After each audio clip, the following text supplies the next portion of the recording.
രാത്രി ആയിക്കഴിഞ്ഞാൽ പിന്നെ പരതലോടെ പരതലാണ് അവൾ. അതിനെല്ലാം നമുക്ക് നോക്കണം. എത്ര ഗ്ലാസ്സുകളുണ്ട്, എത്ര പാത്രങ്ങളുണ്ട്, ഇതിൻ്റെ അകത്ത് വല്ല പല്ലിയോ എലിയോ ഉണ്ടോ.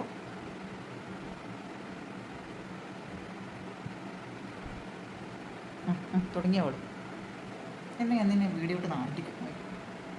സമയം എത്രയെന്ന് വെച്ചിട്ടാണ് 11:45. പിന്നെ പിന്നെ പിന്നെ നീ ഇതൊക്കെ തുടച്ച് വൃത്തിയാക്കി വെക്കും. നോട്ടം കണ്ടാൽ വിചാരിക്കും അവൾ ഇതേക്ക് പ്രശ്നം ഉണ്ടാക്കേണ്ട ഇറങ്ങിക്ക്. എന്ത് ഇങ്ങനെ എത്ര നേരം കൊണ്ട് നിൽക്കുന്നത് പെണ്ണെ? അവിടെ നിൽക്കുന്ന നോക്കിയാൽ പിന്നെ പിന്നെ ഞാൻ ആരെയും നോക്കുന്നേ?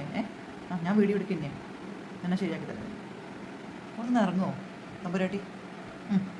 ഇല്ല, അവൾക്കത് പറഞ്ഞു കഴിഞ്ഞാൽ അവൾക്ക് ദേഷ്യം. ഇറങ്ങിച്ച ഇറങ്ങിച്ചേടെ പലത്തുണ്ട്. എങ്ങിച്ച് പൊന്നെ ഇത് വിഷ്ണു നോക്കിയാൽ നമ്മൾ വീഡിയോ എടുക്കുക എന്തെങ്കിലും ചെയ്യും. ഞാനനുസരിക്കില്ല. ഇത്ര നേരമായി അവൾ ഇങ്ങനെ നിൽക്കണം. അടുത്ത യോഗാമുദ്ര. ഇതൊക്കെ രാവിലെ ചെയ്യേണ്ടതല്ലേ സുന്ദരി യോഗയൊക്കെ? നീ ഇങ്ങനെയൊക്കെ എന്തൊരു കഥയാണ് നോക്കണേ. ഒരു പെണ്ണ് കിടന്ന് ഉറങ്ങിക്കൂടെ നിനക്ക്? ഞാൻ ഇവിടെ ഇരിക്കും, എനിക്ക് ആവശ്യം ഉണ്ടാകൊണ്ടല്ലേ. നമുക്ക് ഉറക്കിടന്ന് ഉറങ്ങിക്കൂടെ? ഞാൻ വരിഞ്ഞ് മുറുകി നിൽക്കണേ.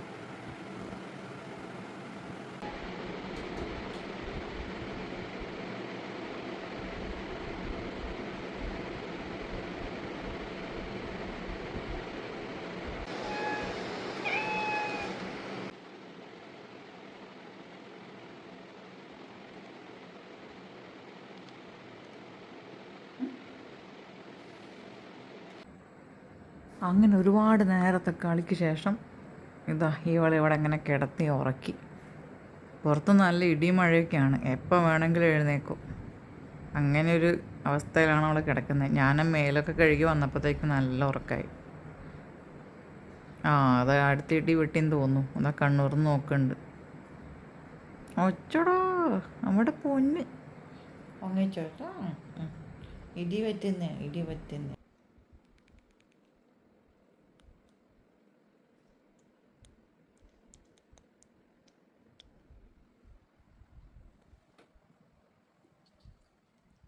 അവളിങ്ങനെ കിടക്കുമ്പോൾ അവൾക്ക് അവളുടെ ഫോർഹെഡിൽ വന്നിട്ട് കിസ് ചെയ്യണത് ഭയങ്കര ഇഷ്ടമാട്ടോ. ഇത് ഇവിടെ ബാക്കിൽ കിടക്കണതാണ് അവൾക്ക്. ഇങ്ങനെ അവളെ ബാക്കിൽ നിന്ന് കെട്ടിപ്പിടിച്ച് കിടക്കണം, ഫ്രണ്ടിൽ കെട്ടിപ്പിടിക്കാൻ സമ്മതിക്കില്ല.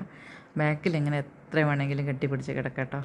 ഭയങ്കര ഇഷ്ടമാണ് അവിടെ ഇങ്ങനെ കിസ് ചെയ്തുകൊണ്ടിരിക്കുന്നത്. അമ്മ അവിടെ പൊന്ന്.